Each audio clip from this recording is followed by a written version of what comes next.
Good morning. And yes, I say good morning a lot because that's the time of day I do my work because it gets really hot out.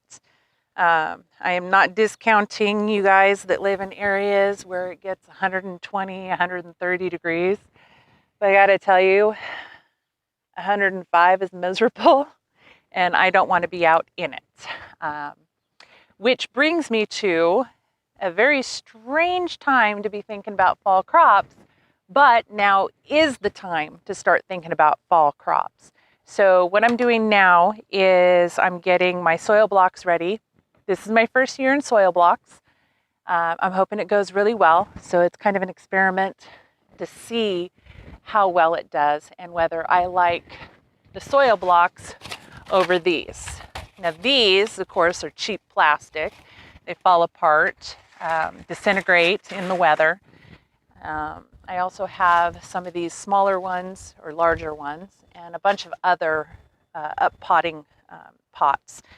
But I'm going to try the soil blocks this year to get all of my seeds started. That way I can either just take the block itself and put it in the ground, or I can start up-potting it.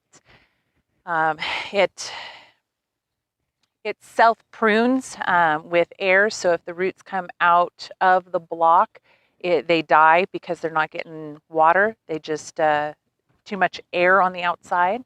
So they'll self-prune their roots, and then you just take the whole block and plant it in the ground as one. But winter crop. So now it's the last day of July. Tomorrow's the 1st of August, and I am starting my fall crop.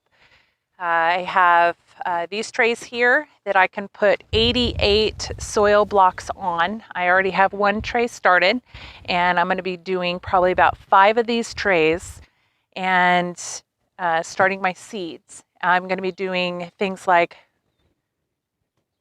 sorry, I have biting flies out here. These things are vicious.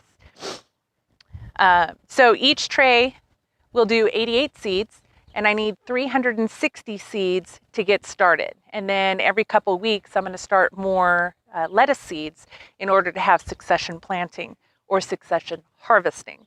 And I am working along the same lines as Elliot Coleman. This is my first year doing a winter crop, a true winter crop. I've kind of done a little bit experimenting, a little bit of stuff here and there. So this is going to be my first year of true winter farming. And I've kind of followed Elliot Coleman. He lives in Maine, and he gets like this much snow. And while it gets cold here, we don't get a lot of snow. We are a high desert, and we get 8 inches of precipitation a year. That includes rain, snow, sleet. So we don't get a whole lot of wetness. So I don't really have to worry about the high tunnel being covered with snow, but we do get cold, and we get negative digits, Fahrenheit.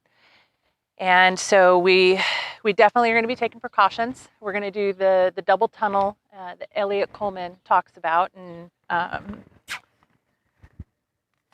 if you're interested, this is one of my favorite books. This is the Winter Harvest Handbook. He talks about year-round vegetable production in his tunnels.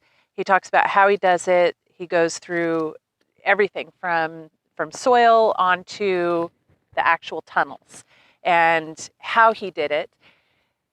The most interesting thing that I think I want to try and do is his movable high tunnels. He sets up the plots, and he can move the tunnel from one space to another, and that information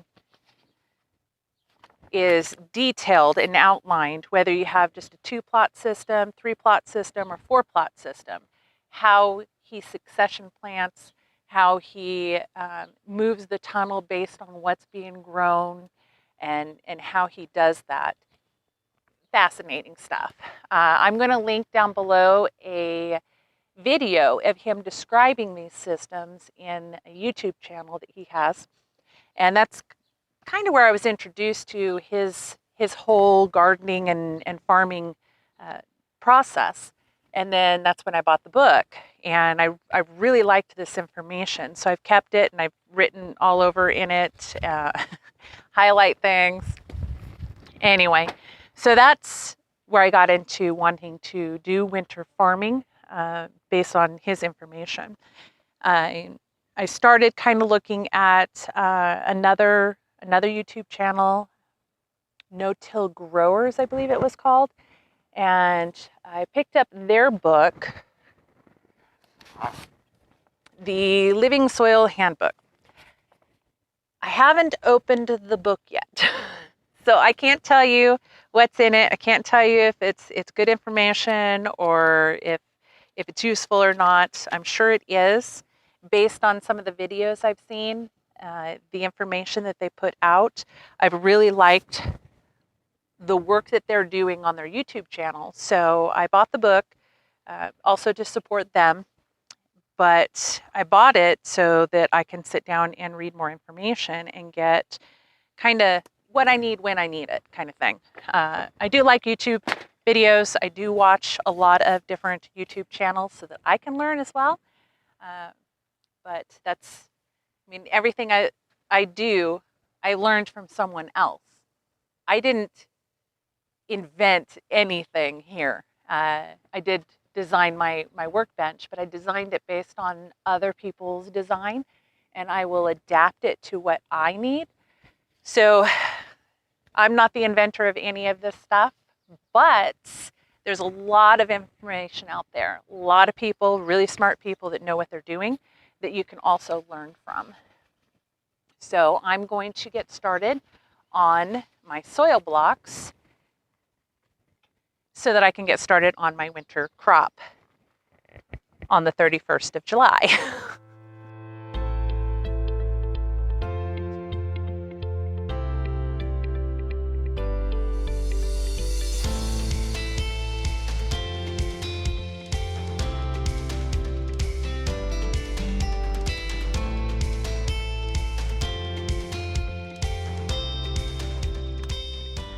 And voila, 88 pods. So let's keep going. 4 more to go. All right, let's take a look at the progress we've made. So I do have some grass clippings scattered in here.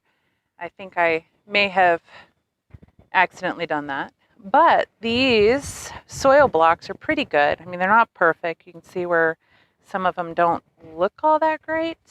They look like some of them might be starting to fall apart.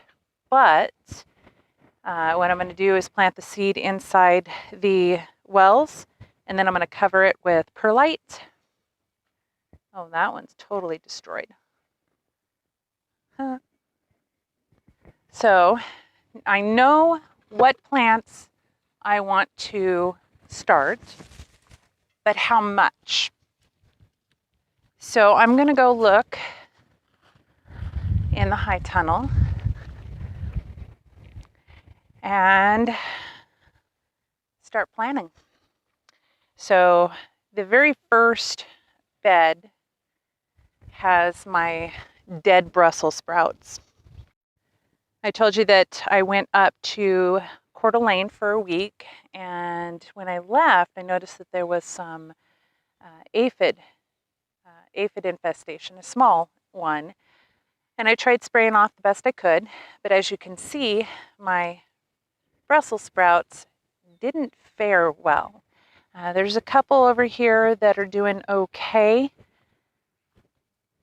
and I am doing everything I can to keep them alive, but the rest of these are definitely dead. So I'm going to pull what is left up and feed it to the rabbits. And then, of course, we have some of that right there. In this bed, this is bed number 4. That's my summer crop, so there's not a whole lot I can do with this bed here, only because the tomatoes are going to be growing most of the summer, and I'll have those probably all the way into October. Last year, I definitely had them in October. It was quite a weird year last year, but having tomatoes growing all the way into October was phenomenal. So I'm hoping that'll happen again this year, especially now that I have the high tunnel and I'll be able to extend the season out quite a bit. So I'm really hoping that I can get tomatoes all the way through into October, and that'll be fantastic. And bed number 2 pulled out most of the broccoli that was growing in there and broke up the pea plants that were growing right here. I spread out their foliage just so that it'll go back into the soil. I have 4 broccoli plants left, only because they still have broccoli heads starting to grow. So we're definitely going to wait for those to harvest those, and then what's left is going to go to the rabbits. Bed number 3 was also broccoli, and I need to pull out the harvested broccoli and leave the ones that are still left. You can see we have some broccoli still growing. This one definitely needs to be harvested today, or it's gonna start going to seed very quickly. You can see where it's already starting to do that. And then these ones haven't had a head yet. So you can see there's no head on this yet. I'm hoping that that'll happen in the next couple of weeks. So as soon as that happens, I'm able to harvest the broccoli. I'm going to pull all of those broccoli plants out, feed them to the rabbits, and I will have 3 beds to start planting almost right away. Once that's been cleared out of these 3 beds, I should have some seeds that have sprouted that are ready to go in the ground very quickly. Because I'm going to be starting the seeds in the same environment that they're going to be growing in here in. I'm not going to have to worry about hardening them off because they're going to be in the same environment. That way I can just worry about transplant shock and not burning and scorching from the sun. The cabbage, oh, you got to see this because there's still a ton of cabbage in here. I can't believe how many cabbage I have. Intermixed with the carrots here and whatever that grassy stuff is. I thought maybe it was lemongrass, but it doesn't smell like lemon. I had lemongrass right here last year and it did really well and I thought it was coming back, but it doesn't smell like lemon, so I don't think that's what it is. But you can see you see the moth, that's cabbage moth. Those things are horrible. You can see the type of damage that they do. Their caterpillar larvae will eat away at the cabbage and pretty much decimate a whole crop very quickly. So I definitely need to get some stuff on the cabbage before I find that I have a whole crop loss. But you can see there's tons of space in between the cabbage as I've been slowly harvesting all of the cabbage. I also have a self-sown green bean right there. I've kind of let those just go just because they don't cause any damage. I don't have to worry about it. But you can see there's tons of space in between all of these cabbage heads that I can start planting other stuff as I prepare for my winter crop. I have harvested some, or I've lost some. That's my lemon balm right there. I transplanted this lemon balm and it stressed it quite a bit. You can see right here and this right here. It was definitely stressed, but I knew it was going to be fine. So I want it there permanently from now on. So I transplanted it to there. That way I can have it in the high tunnel. And then I can have lemon balm earlier in the season. Like I said, with the cauliflower, I had nothing but aphids on the cauliflower heads. It was disgusting. I tried cleaning it. I tried vinegar water. I went through the whole rigmarole trying to get the aphids off of the cauliflower head, and it did not work. So all the cauliflower is being harvested slowly to feed the rabbits. So it's not going to waste. It definitely is not going to waste, but I'm a little disappointed that I didn't get any cauliflower later in the season. Early on, perfect. Before the aphids came out, it was great. But now, not so much. This center bed that has my fig in it also has some broccoli back there that has gone to seed. I've harvested most of that, but some of it has gone to seed. I'm probably going to save the seeds from those now that they have, the parent plant has lived in my environment. Typically those seeds do better than the original seeds.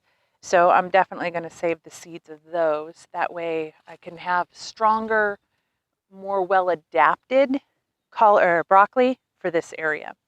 And once I have that all harvested and gone, all of the peas that are in between it will come out, and I will plant more peas, but not in this location. This bed over here has all my pepper plants along with the artichokes, which I got to show you this. This was a first year artichoke, which we should not be having a blossom. But I have a blossom. This one here I'm going to allow to bloom. It's already past the part, and it's a very small artichoke, so I didn't really feel like it was necessary for me to pull it and eat it. So I'm going to let that bloom. Artichoke blossoms are a bee attractant. Oh, I have really big cucumbers out there. I'm going to have to pick those before they go bad. Anyway, artichoke blossoms are a huge bee attractant. So I'm definitely going to let those bloom and see if we can get some more bees out here. I wish we lived in an area that I could just grow those everywhere, because I would have them placed sporadically throughout the garden, but it takes a lot to keep them alive in our area through the winter. So it pretty much is an annual plant for us here. So that's why it's in the high tunnels, so that I can protect it throughout the winter, so that it won't be an annual, and I'll be able to harvest artichokes throughout the summer. But yes, I have a lot of artichokes, and that's amazing. And they are going to be beautiful. But, so I think I have some numbers in mind on the amount of stuff that I want to plant in the high tunnel for the winter. Knowing that I have to space them out quite a bit more for the winter, because there is not a lot of drying mechanism. So like wind, sun, warmth, those will all dry the moisture. But in the high tunnel in the winter, during frost events, it's going to get moisture on the leaves. They're going to kind of frost over, and then they're going to melt. And when it melts, that moisture that's on the leaves can wreak a lot of havoc. So we have to be able to combat that. And to do that, we space everything out a lot more. And that's something I learned from, it was, I believe, Jess's video on winter stuff. Anyway, I'll post the link to that down below. That video was a really good educational one. I liked it a lot. But he talked about spacing out your plants in order to prevent the damage from happening during the winter, because it is different growing for winter versus summer. So definitely space out the plants a little bit more, which means not as much is going to be able to grow in here. But I think we're going to have a really good harvest all winter long. So I am going to get started on the seeds. I got to get them going so that we can get them growing, and then I can start transplanting. So we will keep you updated on all of that, and see you again next time. Bye.